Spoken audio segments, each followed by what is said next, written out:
अपन आत्माओं जैसे ये हमारे एक बीमारी ला रखी है इन नकली गुरुओं ने कि जैसे आप जी का कोई भी घर का सदस्य मृत्यु को प्राप्त हो जाता है, फिर उसके शरीर को सभा करने के उपरांत, अंतिम संस्कार करने के उपरांत उसकी अस्थियों को गंगा में डाल कर आना कंपलसरी बना रखा है। क्यों बना रखा है, किस लिए? और ये कहते हैं तेरे पिता की गति नहीं होगी, तेरी माँ की गति नहीं होगी यदि वहां नहीं डाल का होगा। वहां फिर और ठग बैठे। यहाँ के भेजने वाले एजेंट अपना कमीशन ले लें और वहाँ बैठे वो जो गंगा में डलवाएंगे उन अस्थियों ने, वह न्यारे चार्ज करें। अपने आत्माओं ये सब अज्ञान के कारण, तत्व ज्ञान के अभाव से हो रहा था। अब क्या होता है, जैसे एक व्यक्ति किसी किराए के मकान पर रहता है और उसको मकान मालिक कह देता है भाई मकान खाली कर दे, मुझे आवश्यकता है, तो उस समय वो छोड़ना जी ना करता। और इस मकान में तो यू अपना मान रहा, अपना पर्सनल मान रहा है, इसमें इस मकान में तो यू कई सैकड़ों वर्ष रहता है, तो इस मकान को ये छोड़ना नहीं चाहता, अपना मान बैठता है। उधर से भक्ति ना करने से ये प्रेत बन जाता है। प्रेत बनते ही इसका जो भी अकाउंट है जाते इसको मिल जाता है, कौन सी योनि प्राप्त होनी है, ये भूत बन जाता है। और उधर से क्या होता है कि वो घर वाले उनको फूक देते हैं, सवा कर देते हैं, तो वापस वो अपने घर पर आता, वो प्रेत बन के। अब घर वाले तो उसको देख नहीं सकते, उसमें आवाज नहीं, वो सुना नहीं सकता, वो वहां धक्के खा के फिर देखता मेरा शरीर कहाँ है, वो जाता शमशान घाट पे। तो इतना इसको ज्ञान होता है प्रेत को कि ये अस्थि मेरी है, ये नहीं है। तो अगर वहाँ उसको कोई अपनी अस्थि मिल जाता है, यो हार्ड ना जड़ा हुआ, उसको चिपक जाता मेरा है, यो मेरा, नुतकती चिपट जाए उसका। और ये सद ये क्या करते हैं, सेवड़े उन अस्थियों को उठा लाते हैं और वो अस्थि के साथ आता वो प्रेत, फिर वो उसको अपने जंतर मंत्र से जकड़ लेते हैं, अपने अधीन बनाकर फिर वो दूसरों को दुखदाई हो जाते हैं।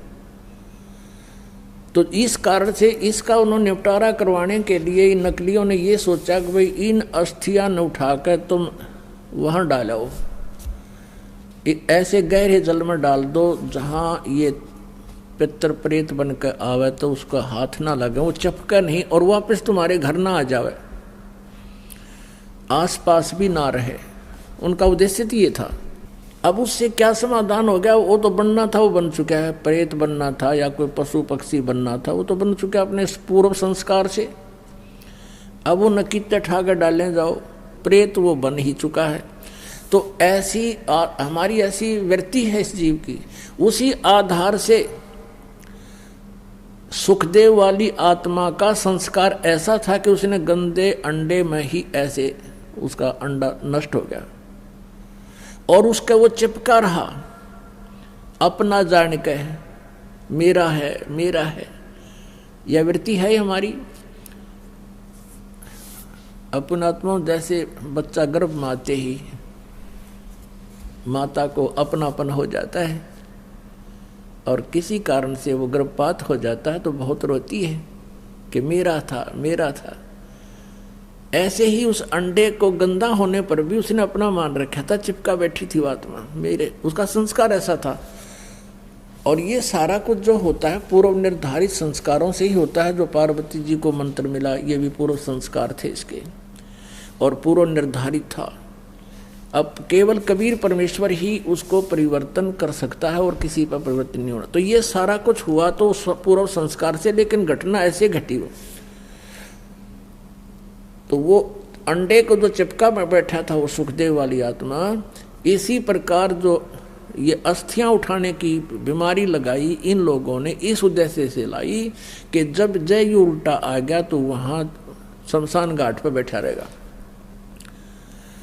और आपने देखा होगा कि भाई कई क्या कहा करते थे कि भाई ये लड़का वहां जा रहा था और इसकी ठोकर लगी किसी वस्तु का, उस दिन से बीमार है, तो यो भूत चिपटा रहा है उसके अपने अस्थि के, और उसका ठोकर लगी, फिर ये चौधरी था, फिर अब कैसे मेरा ठोकर मार दी, इसका अंडी बनाता लकड़ता ही नहीं, फिर गधा बन जा है। तो वहाँ उनको दुखदायी होता था, इसलिए उन्होंने ये समस्या हल कर दी कि अस्थि यहाँ से फेंक दो कितने, यो एक स्थान पर ना चिपका रहा, अंडे जा धक्के खानता कि तो और धक्के खा लेगा, बाहर चला जाएगा। ये उद्देश्य था। और पुण्यात्माओं कहते हैं यदि आप पूर्ण परमात्मा की भक्ति करते, सतगुरु की संगत करते, ना तो आपने भूत बनना, ना अस्थियां उठाने की आवश्यकता। और आपने यो नाम ले रखा तो कितनी ठोकर लागो, कितने कुछ जाओ चौराहे पर गांडो तुम, और बर्फी खाते हुए आपके निकट कोई भी नहीं आ सकता, क्योंकि ये समर्थ की शक्ति है। एक भक्त बता रहा था कि मैं अपनी किसान था वो, कि अपनी बहन के गांव में ससुराल में गया हुआ था, उनका ज़मीन ज़्यादा थी, मैं अपने बैल ले गया था उनकी खेत की जुताई करवाने के लिए, हेल्प करने के लिए। तो मेरी ड्यूटी उन्होंने दूसरे खेत में लगा दी, और बहन का बटेऊ जो बहनोई था वो दूसरे खेत में अपना काम कर रहा था। उस खेत के पास में एक छोटा सा तालाब था, तलैया थी, जोड़ी थी, उसमें एक छोटी सी मंडी बना रखी थी, और कोई वहाँ पर एक 5 किलो एक बेली होती थी, 5 किलो गुड़ का एक ही आइटम बना दिया करते, पेड़ा सा इतना बारा, वो चढ़ा गया वहाँ, उस वो को पीर प्यार था, पीर की मड़ी थी।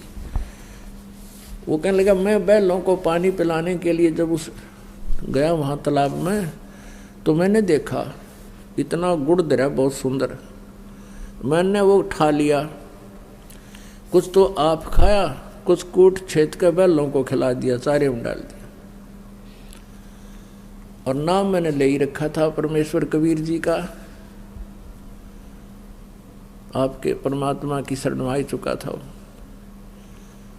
तो फिर मुझे वो इतनी दूर दिखाई दिया, एक दोपहर के समय वहाँ बैठा था मैं, कम से कम 50 फुट की दूरी पर एक 3 फुट का आदमी, सफ़ेद दाढ़ी, सफ़ेद कपड़े और नो आँखें लाल कर रहा, कहने लगा तू ठाडे की शरण में था, नाल तेरा बक्कल तारूं, उतने मेरा गुड़ खा लिया।